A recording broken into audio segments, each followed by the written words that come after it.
Good morning, and the module we'd be doing at the unit is legal methods today, which is L6177194. My name is Shazia Khan, and I'll be teaching you this module. So the learning outcome, we've got 5 learning outcomes plus an assignment session. So as we go through each week, you've got your first session today. You have a session tomorrow as well at the same time. Which will be learning outcome 2, and then further on each weekend you've got different sessions. So today we're looking at understanding the law and the importance of understanding the law.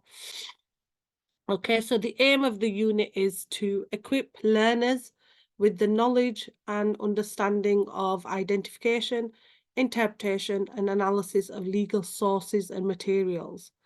We'll look at the acquired skills will enable the learner to apply the law to the facts of problems in any given area, to communicate it clearly and persuasively, and to reach a satisfactory solution to legal disputes. Learners will also explore fundamental principles and components of the English legal system. The judiciary and the civil and criminal process will gain an appreciation of how the main principles underpin all the substantive and procedural areas of law. So we're going to look at how the law started and look at the sources and things as well, okay? So when we look at sources of the law, they are where the law came from. So where the origins of the law is. Do you understand that, Ada? Yeah? Yes. Yeah. So how the law was developed, how it came into being a law, and these are sources of law. So we look at historically the origins of the law and how they are formed within the English law, and who has the power to derive the validity of these laws. So it's always Parliament. Parliament is the main lawmaking body because it has to go through a process and then it becomes law. It does not just become law just because it wants to become law. Okay, it has to go through a process called delegated legislation, and it has to go through all the houses. So you have the House of Parliament, the House of Commons, and it has to go through committees to look at the different stages. Why do you think it's so important? This will be discussed more later on, but why do you think it's so important that we have to go through so many stages to make a bill a law? Why do you think it's so important?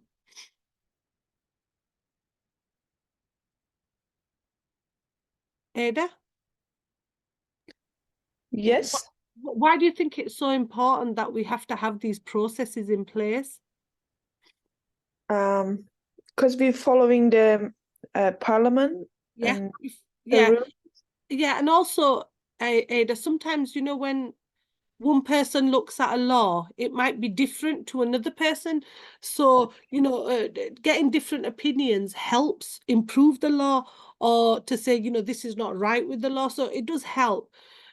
So we're looking at, firstly, citing any legal cases. So when you cite a case in your assignment or anything, the case name is Davies and Johnson. This is an example. This is how cases will be in books, okay? So Davies and Johnson, 1979, 2 WLR 553. And this is pronounced Davis and Johnson, not Davis and Johnson or Davis versus Johnson. So the way the whole citation works is Davis is the name of the claimant. Okay, so that's the plaintiff. Johnson is the name of the defendant. Then 1979 is the date the case was reported. Okay, so when it was actually reported. Volume number 2, where it was reported, so the weekly law reports, and the first page of the case report. So anyone referring to that would know that this is where we can find the case, this is the volume number, and this is the name and the date of the case. So it's quite easy to understand. When you are citing cases in your assignment, you need to fully cite them like that, okay? That's how you fully cite cases. Now, if you're talking about a case, sometimes it's okay to say in the case of Davies, and then footnote it at the bottom with the full citation. And that's how you would do.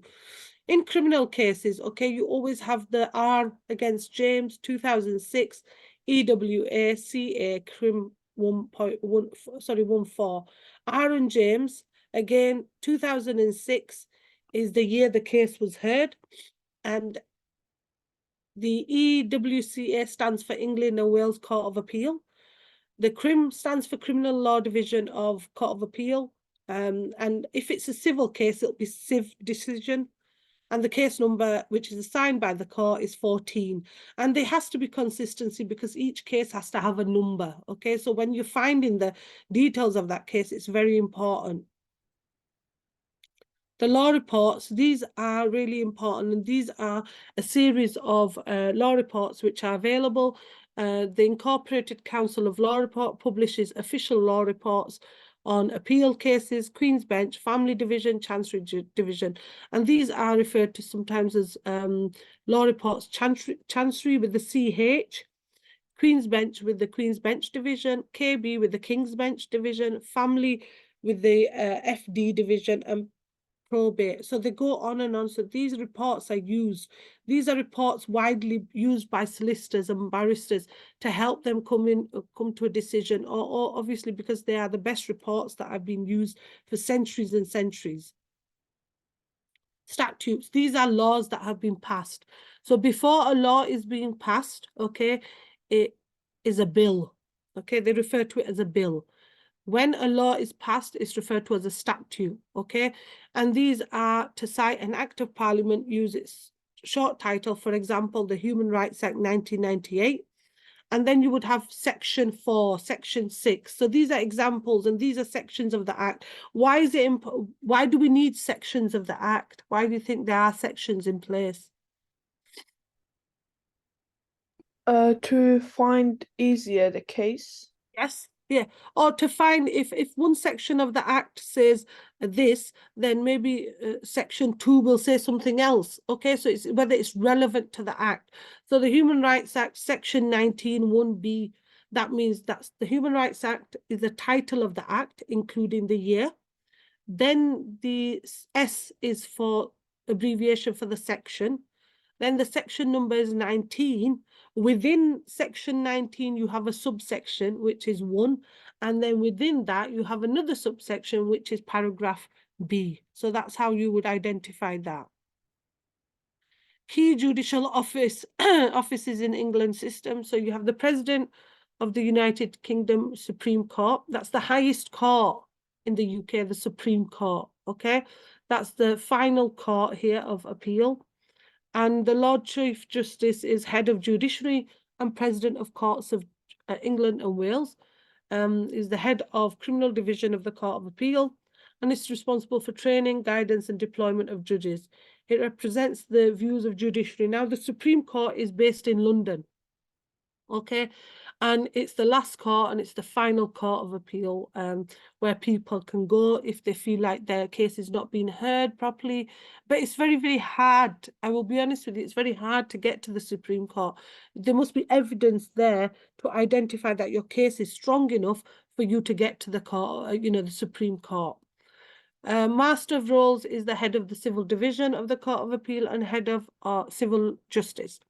The heads of the division, so we have excuse me, the Chancellor, who is the head of Chancery Division of the High Court. You have the President of the Queen's Bench Division and the head of the Queen's Bench Division of the court. Excuse me, can I just get some water? 1 minute, please. Yeah, bless you.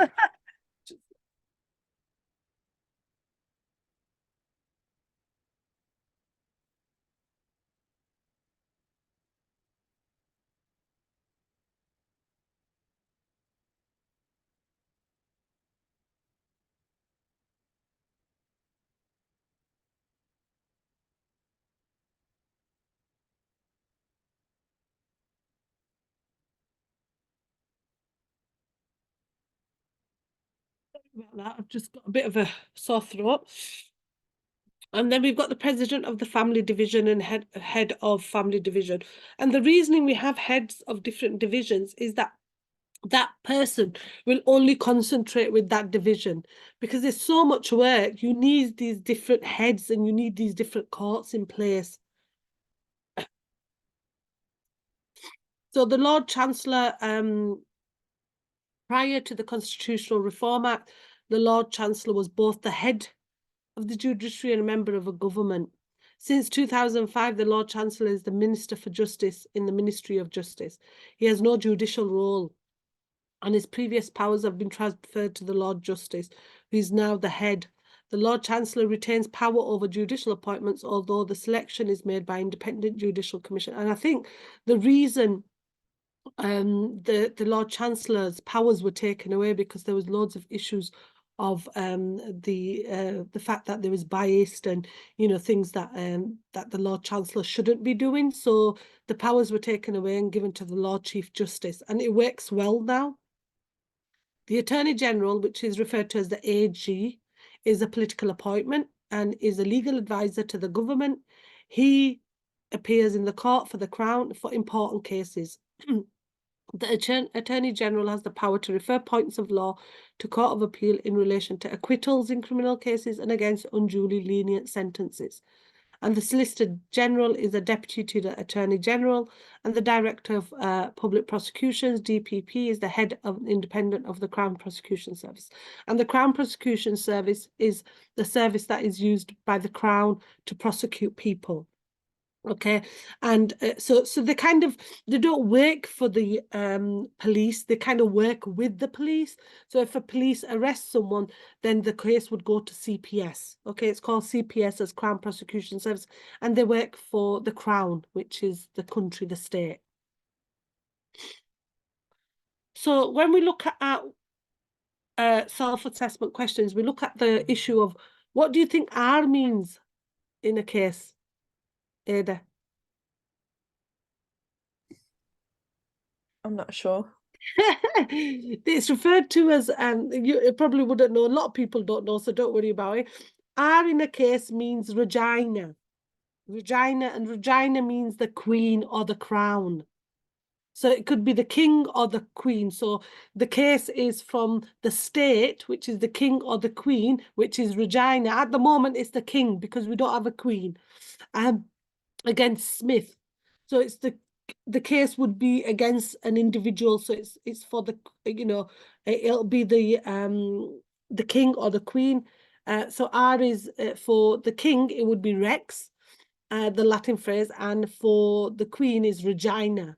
And either way, it's the initial of the Crown itself, and that's the Crown case. And it's mainly used for criminal cases, where the Queen is obviously taking someone to court, which is the CPS, is part of the Queen, and it stands for the R against, that versus, it's versus Smith. That's what it means, the V. And this is where, if the monarch changes, it'll be Rex, but it's still referred to as R, okay? And you would see the actual oh, what's it called? I've forgotten what it's called. It's called the crest, and the crest has the horses on, and it has the R, which is the Queen, and that's always in a court. If you've ever been to court, you'll see the crest, big crest, which has the two horses on and the Regina. So it's mainly in criminal cases. Again, we look at the head of the Chancery Division, who is the master of the rolls, which we've just been through. Explain this citation. So we've got the year, we've got the reports, we've got the civil case and the page number, and what Constitutional Reform Act made, it changed the powers of the judiciary. Key terminologies. So we're looking at sources of law. Sources of law, as I mentioned earlier, are origins of law. So the binding rules that enable any state to govern its territory.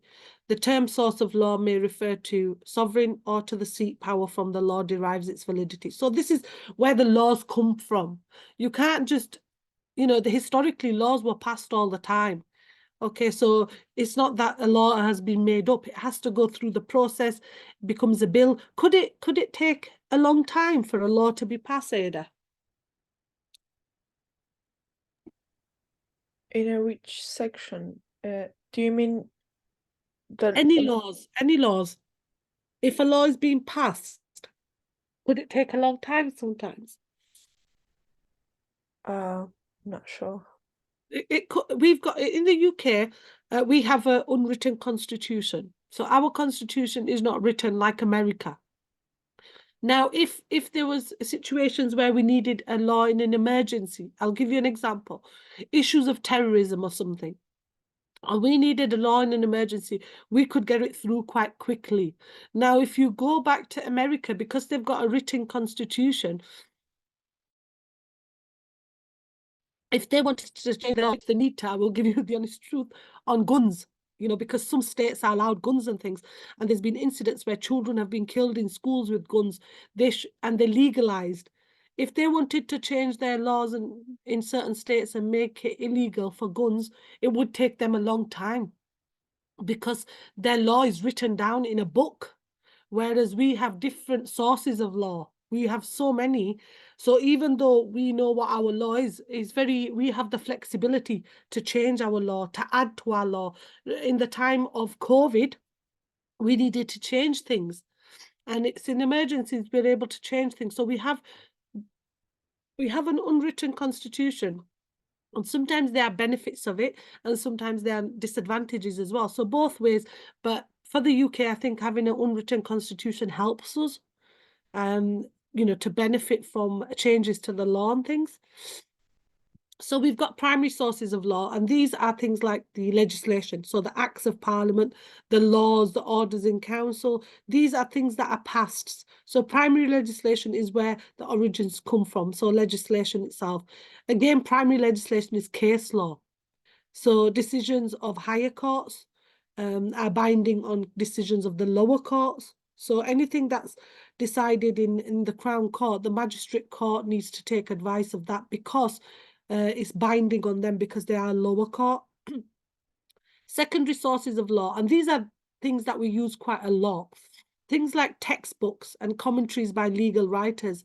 Now, we rely on, in the UK, on legal writers, and we rely on academics' views. People like Jennings and Moody and Dicey, we rely on them because, you know, we think that their opinions matter in the UK. So we rely on them, and we take on board what they say, and we identify the elements of what they're saying. So it's really important. And it's not just, I think when teaching laws, well, I've been teaching law for 17 years. It's a long, long time. We have to, as academics, rely on other sources of people like Jennings, Moody, Dicey, because, you know, their work helped the country. You know, if we look at sovereignty, we look at separation of powers, Dicey was in there. He identified his principles, the rule of law. So we look at these things because they help us make a decision. So we look at opinions of legal experts, and we look at decisions of courts. And we also look at other decisions of foreign courts as well, and how they impact on it. The English legal system. So the English legal system is divided into 3 jurisdictions. So we have England and Wales, Scotland, Northern Ireland. Each jurisdiction has its own law. Each jurisdiction has its own court system, and each jurisdiction has its own lawyers and judges. However, laws that apply in one jurisdiction, particularly if they derive from legislation, such as acts of parliament, may apply equally or very similarly in other jurisdictions. While the courts in each jurisdiction can decide cases differently from those in other jurisdictions, the final court of them goes to the UK. Again, Supreme Court is the head of everything, and the final court. That is the final court, and that is the one that will make all the decisions. And I do remember years ago taking my students to the Supreme Court. It was quite an interesting event, to be honest, because at that time, it was the Brexit thing, and that went to the Supreme Court, the Brexit case, you know, whether we should opt out or whether we should stay in. So it's quite interesting. The students were quite astonished, and it was such an eye-opener because of the way the layout, it was totally different from a normal court. And it was more like being in NATO, you know, where everyone's sitting around, and it was a good experience. But it is one of the final courts, and it's cases that can't be dealt with. And I'll give you another example. There was a case of a young boy who was very ill, and he was 8 years old. And because UK doesn't allow, in the UK, euthanasia is illegal. So do you know what euthanasia is? To take, take the life. If someone's in pain, the mother and father don't want to see that child in pain. Especially in Switzerland, I Yeah, think. Switzerland, yeah. It's legalized there. So what they wanted was permission to go there to take their child. And that went to the Supreme Court, that case as well, because, the child was in so much pain. And as a parent, you don't want to see that child in pain. So you want to put them at rest peacefully. And that actually went to the Supreme Court as well. So there's cases that are quite extreme that would go to the Supreme Court, but also cases, that a decision is not made rightly in the other courts. So they would go to the Supreme Court. Have you got any questions, Ada? How many judges in a Supreme Court? 12. 12. Yes, there's 12 judges, and the one that deals with it, there's only it's a weird thing, but I will tell you, there was only one woman, one lady. Yes, so there was only one lady in the Supreme Court, but there's 12 justices that are there. But at the moment, I think I am so sure, and I'll put a video maybe next week or something. But they are 12, but they are um the one that's dealt with everything was a lady called Lady Hale, and she was the only one at one Decision. time. Sorry? She make a last decision. No, they all made the decision together, but she was the only female. But I think now there is another female. So that's how they work, historically their thoughts. It's very hard to get a lot of females on board in the Supreme Court, because they are obviously it's hard. I don't really know. I think at the moment there is another lady though, which I'll maybe show you a video. I think there's Lady Rose. There was Lady Hale and there's Lady Rose as well. So it's quite interesting. 10 men and 2 women. Yes, it's still going back to the old thoughts of people, isn't it? Thinking like that, yeah. Common law and statute. So common law is declared by judges, and it was a historical thing, common law, and it came about from customs and precedents. So it was back to Henry II in the 12th century, which called it common, and that was the courts where they follow the principles of previous cases, and known as the courts of records, also known as stare decisis. Why do you think it's important even now in court to follow previous cases? In a 12th century rules, you mean? Yeah, why do you think it's nowadays, today, why do you think it's so important that judges and courts follow old cases? Do you think it helps them make a decision? Of course. Yeah. Yeah, because they need to show, and it's I think it's a long process to Yeah. making a decision. Yes. Yeah. So if an old case, Ada, is very similar to a new case, which is today, they will use that old case to help them, because they will be able to identify the principles from the old case being very similar to this case. So the decision is mainly judges make on common law is previous precedent they rely on. Yeah. And that helps them as well. The common law includes both substantive rules, such as the offence of murder, and procedural ones, such as court procedure rules derived from the jurisdiction of the court. Common law rules may be superseded by replaced by legislation, which said is to be trump or precedent over the common law. There is a limit to the extent the common law judges, however creative or activists, can reform out-of-date law, particularly if it derives from a statute. In some instances, only Parliament can change the law. So here is if a law is quite old. So, for example, there may be a law that's saying that if you do something, we will behead you. That law is no longer in place in the UK now, So that's quite an old law, because historically these things happened. So, you have to be really careful what laws you take into place. Common law and equity. Now, common law was historical, administered by the kings and the court, and then equity was developed as a separate system. So equity was there to help common law, okay? It wasn't there to take over common law. The reason equity was developed was because it brought in more remedies. Common law only had one remedy, which was damages. Equity was brought in to help common law and to administer any sort of injustices that were in place by the rules of common law, because common law wasn't very flexible. So people were coming to common law and there was only one remedy. Whereas when you look at equity brought in a lot of remedies like injunctions, specific performance, rectification. So these kind of things. So people thought that equity was there to take over, but it wasn't. It was there to help and develop common law.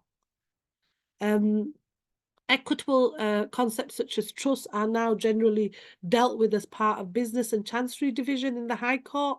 When the systems of law and equity were fused, they are no longer being treated as separate jurisdictions, and both legal and equitable remedies can be provided in all courts. So just bear in mind that when you're looking at common law, equity is a separate system, but did not take over. There was still common law in place. Civil law is defined in the opposition of three alternatives. Civil as opposed to criminal. Civil in the sense of secular law as opposed to ecclesiastical, I can never say that, religious law. Civil as the legal system based on the code of laws.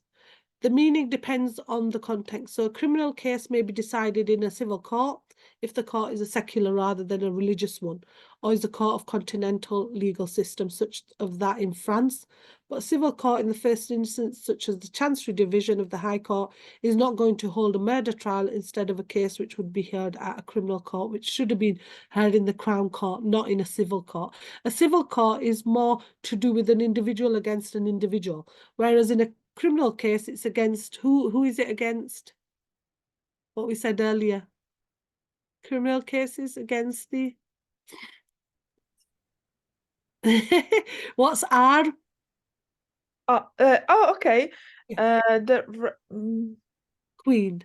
Queen and king. King, Yeah. queen and king against the individual. So if someone's committed murder, for example, my name's Shazia Khan, if there was a case against me, it would be R against Khan, okay, which would be the queen, and that's in criminal cases. Some types of civil law. So we've got contract law. This is civil law. So this is an individual against individual, and this is for compensation. Civil cases are mainly for things like compensation. Okay, so it could be something that's happened to your house that you are taking someone to court. It could be some ways of, it could be cases where, someone's committed a minor offence. That is, for example, a dispute against an individual and an organisation, and they are mainly involve things like compensation. So it could be an employment law dispute against an employer and his employee, and it could be things like contract law. Maybe there was a contract law made, or property, any sort of property dispute. That's civil cases. They tend not to go to court as much, though, okay, compared to criminal cases. So contract law is a civil case, is concerned with the formation and interpretation of oral agreements between, like we said, an organization, a company, or an individual. It does not have to be written down in a binding contract. Disputes over contracts may be whether or the contract ever came into existence. So if the contract has been broken or breached, and here damages are awarded for things like injunction or specific performance. A tort law is a legal wrong, and this is a claim based on tort, usually requires the claimant to establish that the defendant owed them a duty of care and they broke that duty. So an example here is if you buy a bottle, the popular case here is Donoghue and Stevenson, where they bought a bottle of ginger beer, and in the ginger beer there was a snail.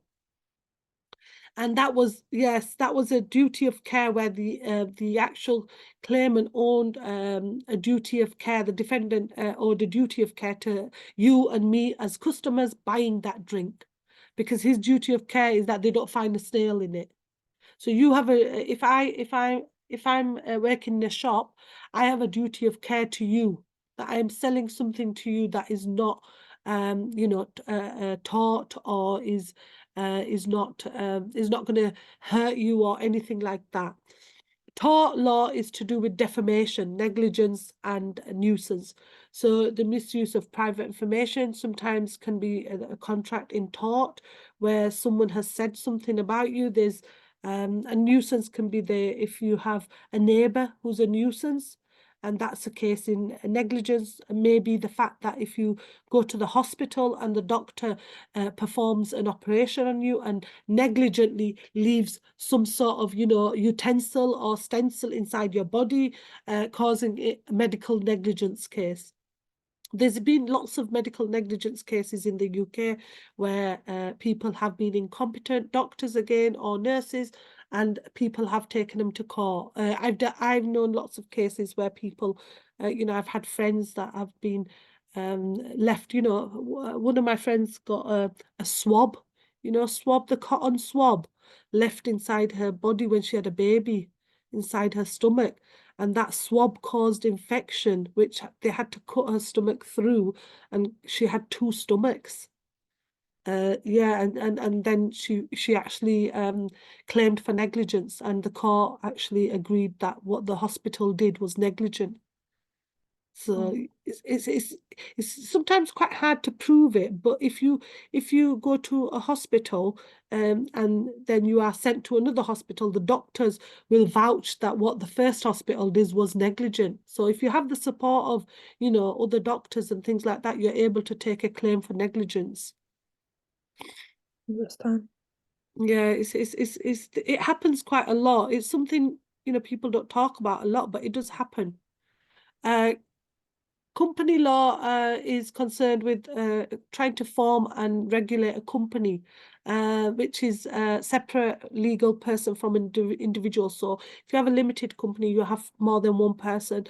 But if it's a sole trader, it's one person. So here is you register the company with Companies House, and you look at the administration and the claims of the business. You are the one who owns the business. You have there may be proceedings against directors that may be doing something wrong within the business, and this what covers company law covers all these matters, things like administration, capital, income of the company. Revenue law, this is disputes against the assessment of taxes levied on organizations and individuals by the government. Types of tax include income tax, corporation tax, capital tax, inheritance tax, VAT. So it might be, you know, some issues around there where you've committed some fraudulent activity with taxes. And then you would be taken to court, and that's things like, you know, HMRC, customs and excise, or inland revenue. So if you've not paid your taxes and you committed fraud, you would be taken in regards to that.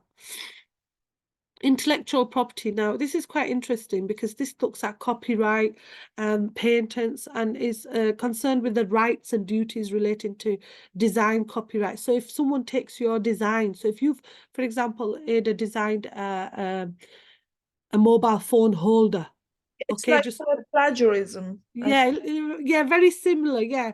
But it's like you are taking someone's design, or you are taking someone's name of a restaurant. Maybe you've opened a restaurant called Ada Nazim. How do you pronounce your name? Aida Naziva. Naziva. If you've opened a restaurant with your surname and someone takes your name and you've registered your name with Companies House, you're allowed to sue them because they've taken the name of your restaurant. Okay. If they've taken a design from your restaurant, you know, these, and it could be things like, you know, artistic work, any sort of artist's work has been copied, you know, like Picasso or anything like that. And it may be a painting, and trademarks are identity and reputation of a business, which we said.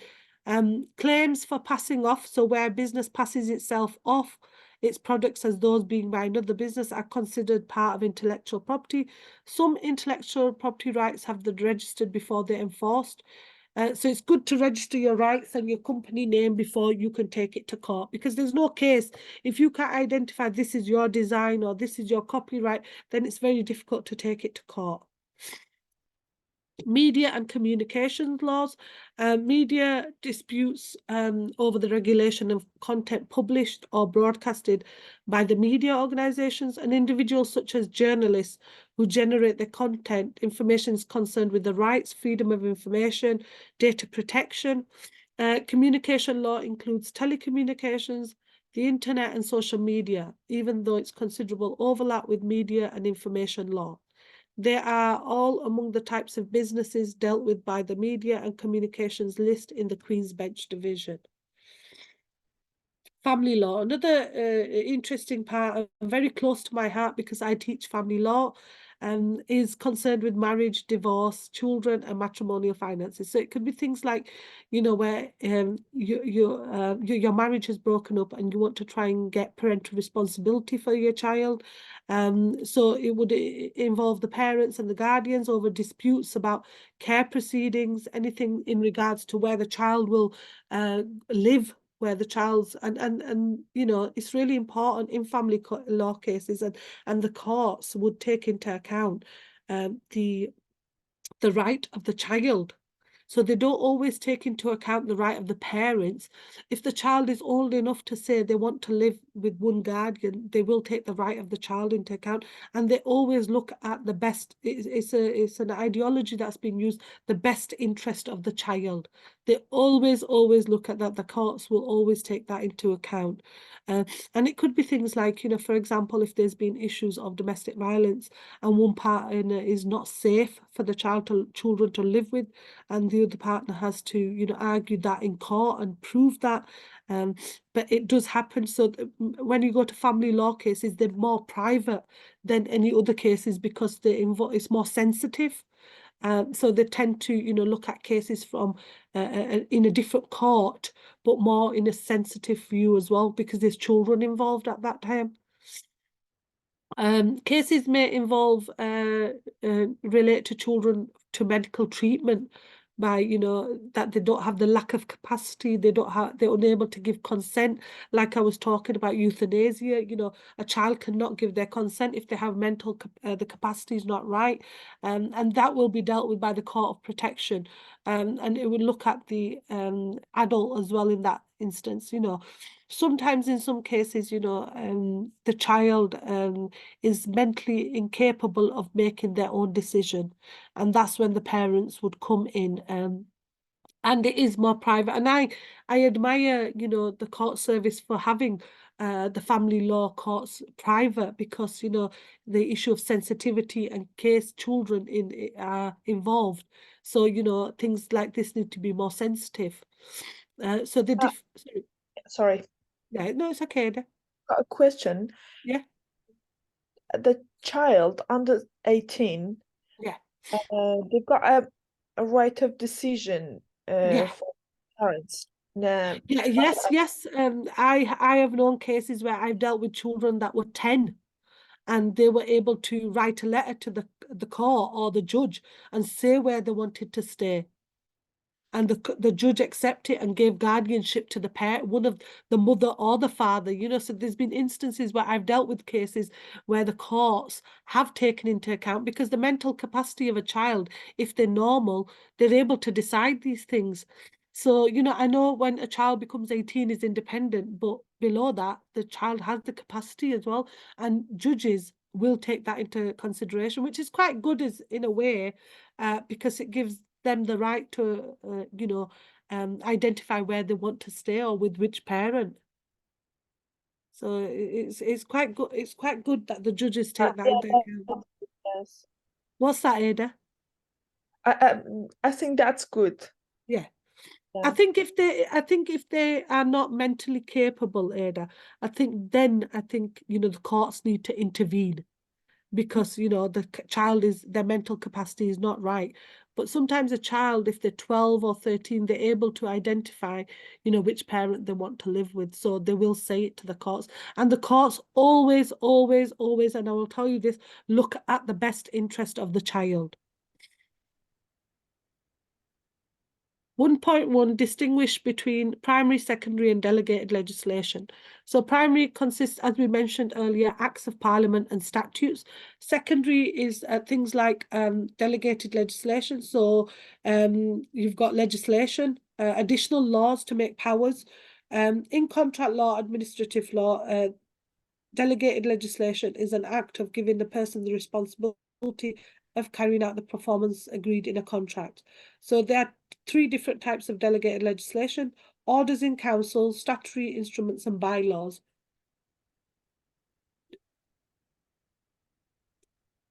The function of delegated legislation is it allows the government to amend the law, as I mentioned earlier, and wait for a new act of parliament to be passed. Further, delegated legislation can be used to make technical changes to the law, such as altering sanctions. So sometimes, if you have a law in place and you want to make changes to it, because we have an unwritten constitution, it's very easy for the UK to change the law. They must go through a process through Parliament, but it's quite easy to add to the law or make changes, because we've got this unwritten constitution, and because we have to follow this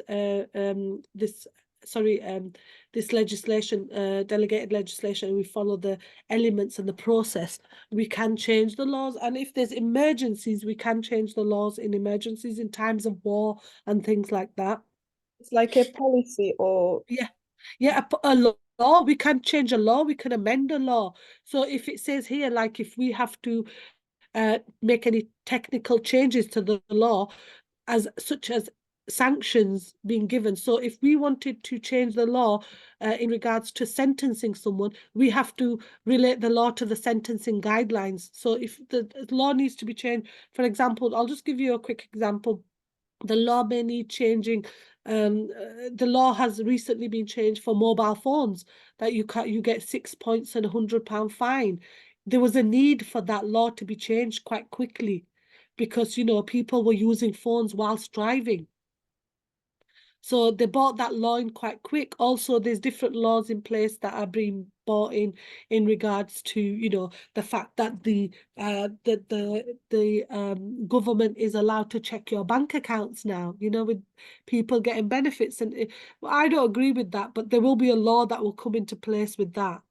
So yeah, I see many policies about yeah. refugee on asylum seekers in the UK. Yes, yeah. I worked with asylum seekers for 15 years and with refugees, and the laws have changed so much from when I worked with them, that I just think it's become so upsetting to think about asylum seekers in that position, because what they've put them through and what they are putting them through now is disgusting. With the Rwanda situation, people have been sent to Rwanda and they've never been to Rwanda.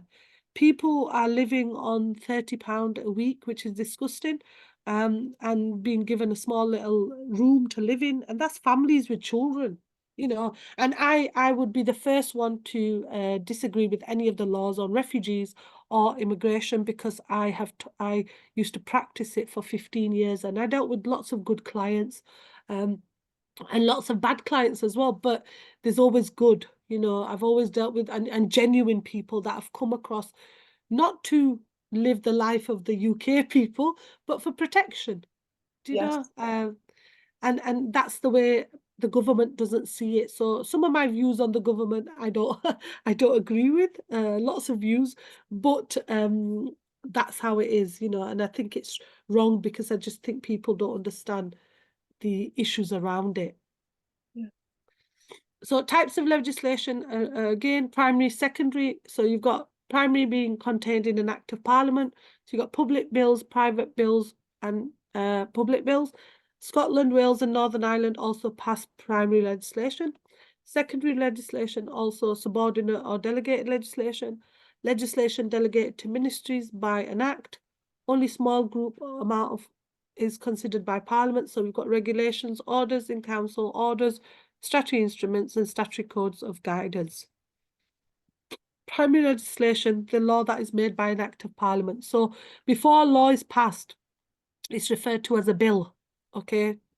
And a bill could take time to go through the process to become a law. The end process is that it needs to be signed off by the Queen, which is called royal assent.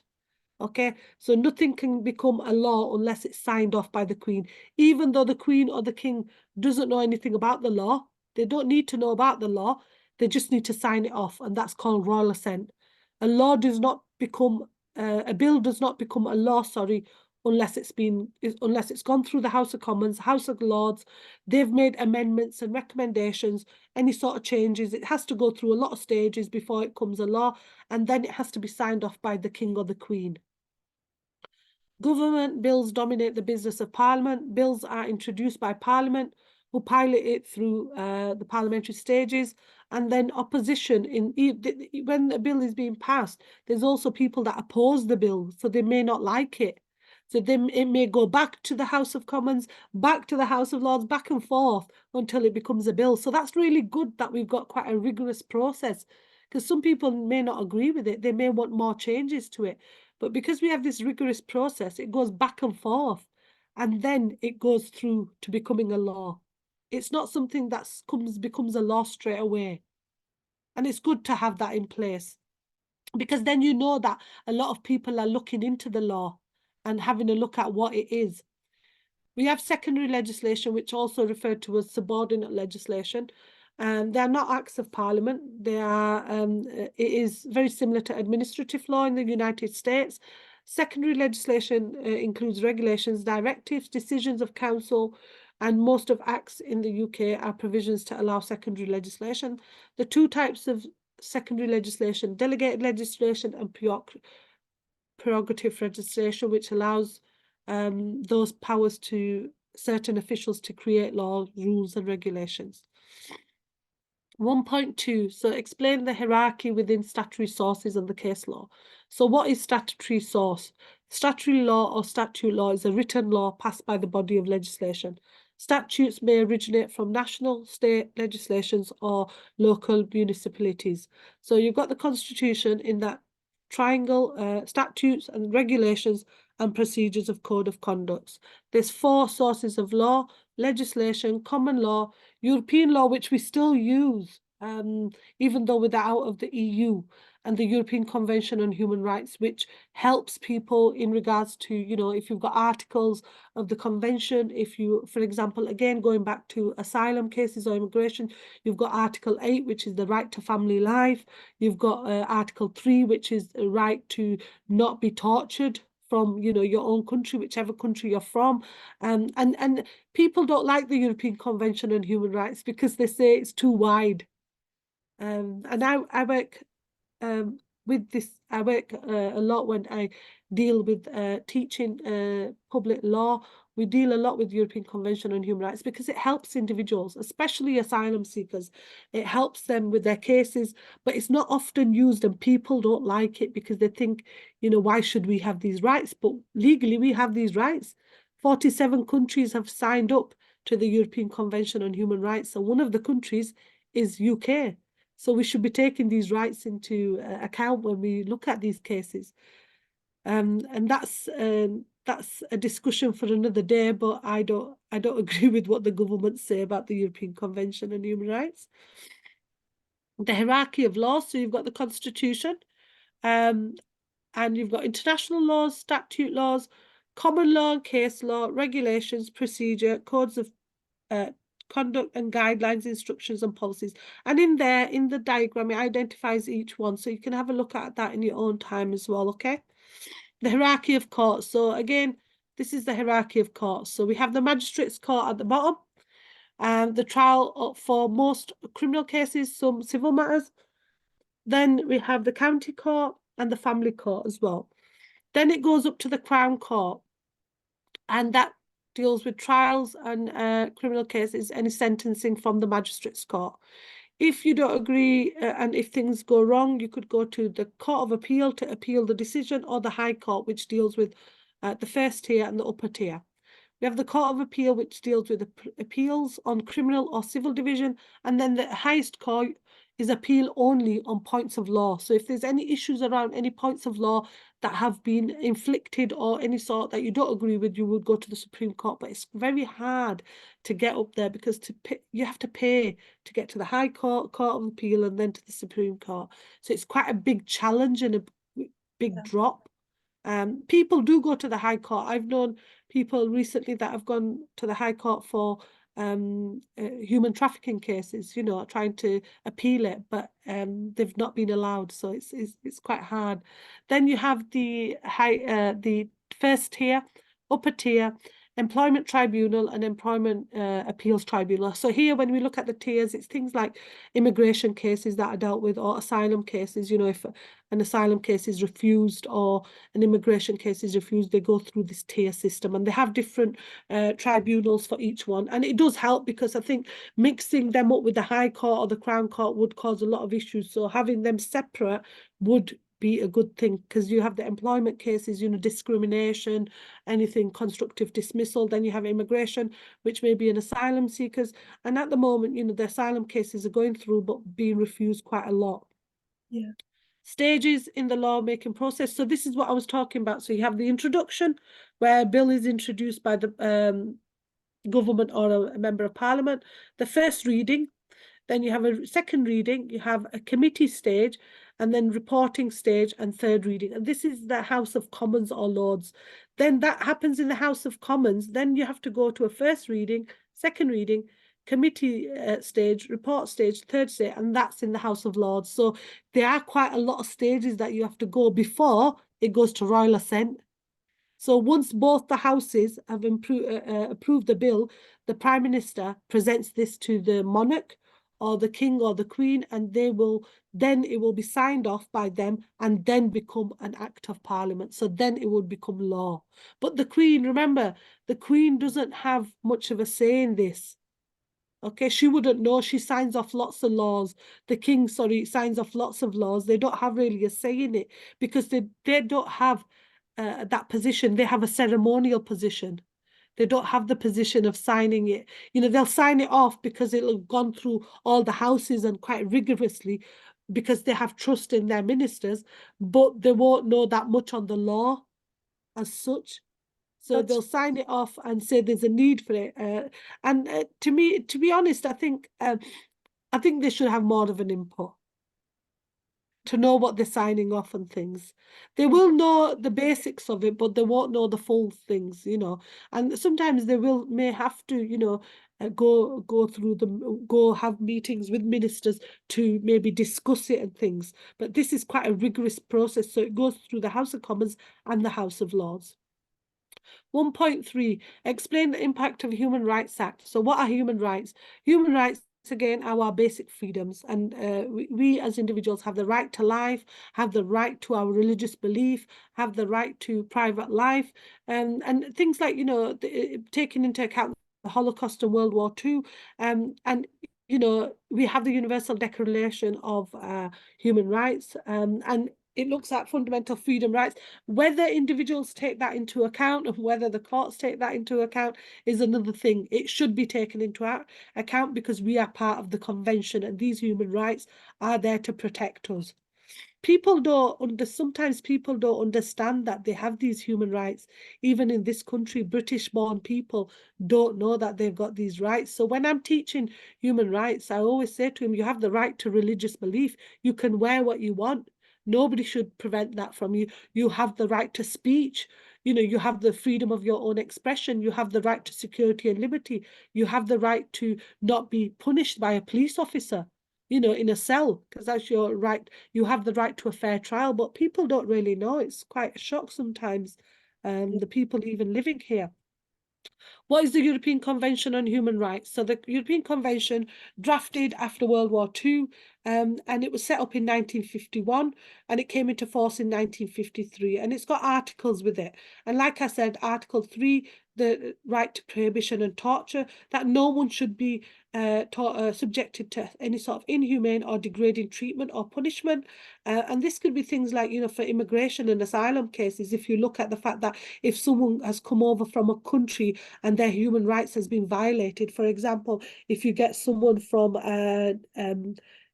Zimbabwe, that was at that time Robert Mugabe was running the country, and they'd been tortured. Or if you get someone that has had FGM performed on them in their country, like Nigeria, that's a human rights violation, and that's a violation of Article 3. So the UK needs to take on board that when it's returning people, are we breaching these articles?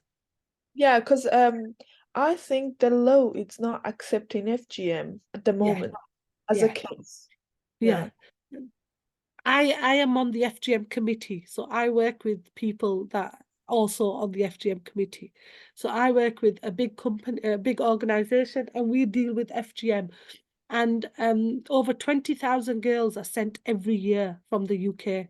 I passed the FGM as in a childhood. Or did you? Yeah, it's When I was horrendous. 5. Yeah, it's horrendous, to be honest. It's a horrendous practice, and there's not the UK. I don't know why they don't accept it, because it's abuse of power. It's just like domestic violence, isn't it? It's no different to the form of abuse that women go through. You And the know, doctor doesn't care. no. And it happens in countries like, Nigeria, Somalia, Sudan, Egypt. In these kind of countries, they do perform it. And it's one of the things that they need to bear in mind, that it's not just, if a woman flees from a country, she takes a child with her, she's scared for her child's safety, that it may happen to a child because it's happened to her. So these kind of things need to be taken into account, but sometimes the government doesn't, and even though there's organizations that are set up for this thing, it's very hard sometimes to change the minds of government. And Yeah. like you said, there's only been one case in the UK of FGM, one case since 2003, that a woman tried to do it on her daughter in 2017. It's still happening in Iraq. Yeah, yeah. Yeah. Yeah. I know Does many it still happen in Iraq quite a lot? in Iran as well. Oh Yes. yeah, yeah. Yeah. It's it's The it's quite religion, sad. the Sorry? religion. It's a religion's type, just like Yeah. Um, yeah, I think for me, I think it it's happened. yeah, it's quite upsetting to think about things like that happen, because it causes so much problem for the woman afterwards. You Yes. know, the implications, of it later on is so bad. It's very bad, yeah. Yeah, yeah, it is. So Quite what is the Human Rights Act? So it was introduced in 2000, and the Human Rights Act is for people in the UK. So it's directly to do with UK courts, and it does not directly rely on the convention rights. It provides public authorities. Now, public authorities are the police and things like that, to help ensure that they don't breach your human rights and respect them. There are 16 basic rights in the Human Rights Act, which are taken from the Human Rights Convention, the European Convention on Human Rights. So torture, people's everyday life, beliefs, your fair trial. If you go to court, you must be punished fairly, things like that. So they must be taken into account. They don't always be taken into account, and I will say that, but they must be taken into account. How does the Human Rights Act affect me? So public authorities have an obligation to act in accordance with the convention rights. And public authority are people like officials, the police, the government, the council. So they should be delivering policies and procedures that are, acting within the Human Rights Act. Understanding human rights helps in making right decisions. But if you restrict somebody's right, you must make sure that you're not using a sledgehammer or to crack a nut. Any restriction must be greater than the need to achieve it, and this is called proportionality. Example of its impact. So Article 4 is the prohibition of slavery and forced labour, so that everyone has the absolute right to not be treated as a slave or perform any sort of compulsory labour. And this is things like human trafficking, or things like, they shouldn't be used as a slave or servitude to perform any sort of labour.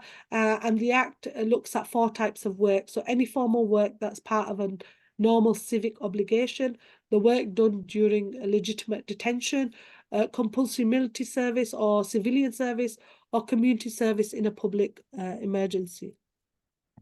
So keywords and meaning in that Article 4 is slavery and servitude are closely linked by slavery involves another person like a possession. So if someone takes possession and makes you live in their house and be a slave, you know, that is breaching Article 4.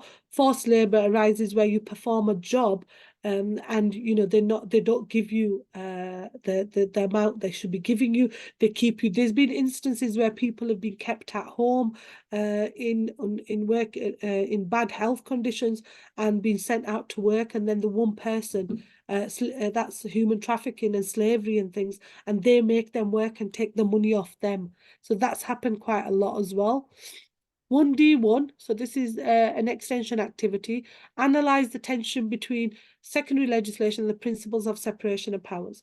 The separation of powers is a constitutional principle introduced to ensure that three major institutions, the legislative, the executive, and the judiciary, are not concentrated in one single body. Legislative is a lawmaking body, executive puts the law in operation, and judiciary interprets the law, which are judges. Okay, separation of powers is a representation of the governance of the state. Under the model, the state government is divided into three branches. So we have a triangle with the executive, judiciary, and the legislative. And they say that these branches should be separate because then there's no bias. They don't work together, and they don't call. If they work together too much, they will become a dictatorship. Okay, so what happens is these are separate branches. They concentrate their work into each different element. So you've got executive, judiciary, and executive, judiciary, and legislative, and they have to be always checks and balances on these so that they identify there's no bias against this, or there's no dictatorship. So the term separation of powers can be defined in the strict sense and the liberal sense. In the strict sense, separation of powers means that there should be clear distinction between the functions and organs of three states, which I've mentioned.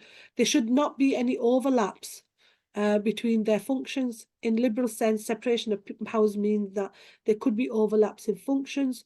To see how and whether the separation of powers is practiced, we would look at the relationship first of the executive and the legislative, secondly, the legislature and the judiciary, and thirdly, the executive and judiciary in three countries. So the executive and legislature in the UK, government personnel is provided by the Parliament. The Prime Ministers and the Ministers of the Crown must be members of either House of Parliament. The powers of the government are scrutinised by Parliament. However, there's some limitation that under the House of Commons Disqualification Act, which only allows certain people to hold parliamentary office, and there's also a limitation of the number of government ministers to the House of Commons. I'll move on to the next one so we know. The legislature. In the UK, Parliament is not allowed to discuss certain issues if it has yet to be brought for court of trial. Parliament cannot criticise judges.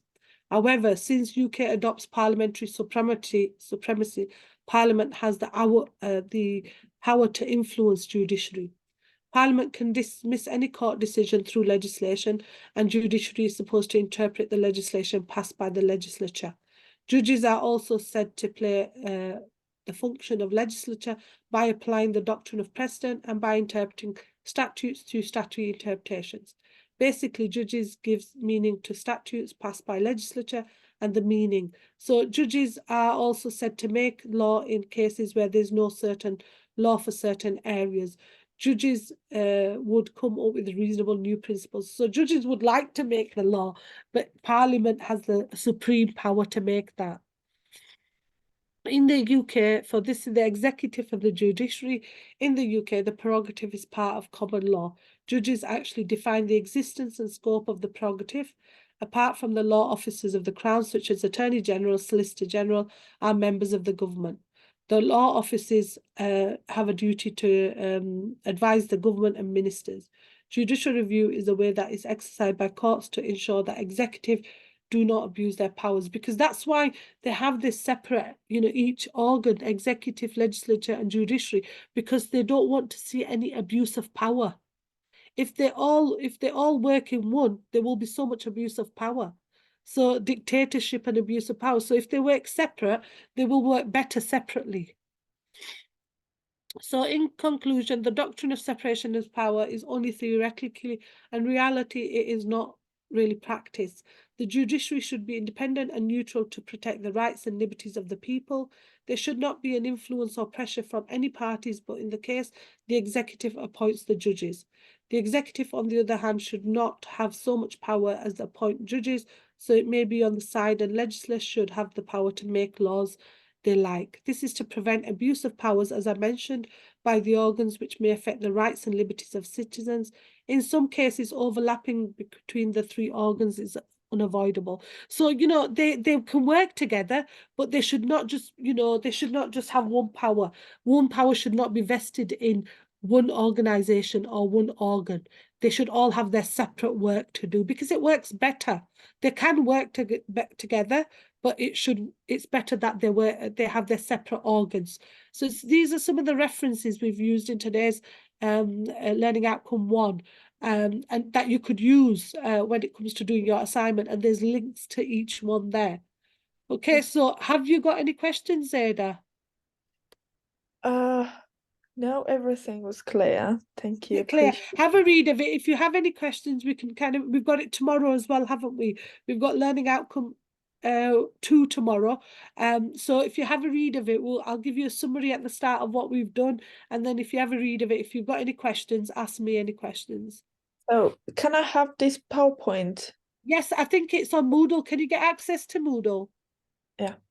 Yeah, Yeah. if you go onto Moodle, it'll have the recording as well. So it'll Okay. record everything we've discussed because I've put it on recording. And then what'll happen is you could just have a look at this and look at the extra stuff, and it will help you towards your assignment. But don't worry about your assignment part yet. We'll go through all the learning outcomes. Then at the end, I will go through it in more detail with you about your assignment. Okay. Have you got any questions, Ada? No, thank you. Thank you. Appreciate it. Thank you. It was lovely meeting you, and I will see you tomorrow. See you tomorrow. Thank See you. you tomorrow. Take care. Take care. Bye.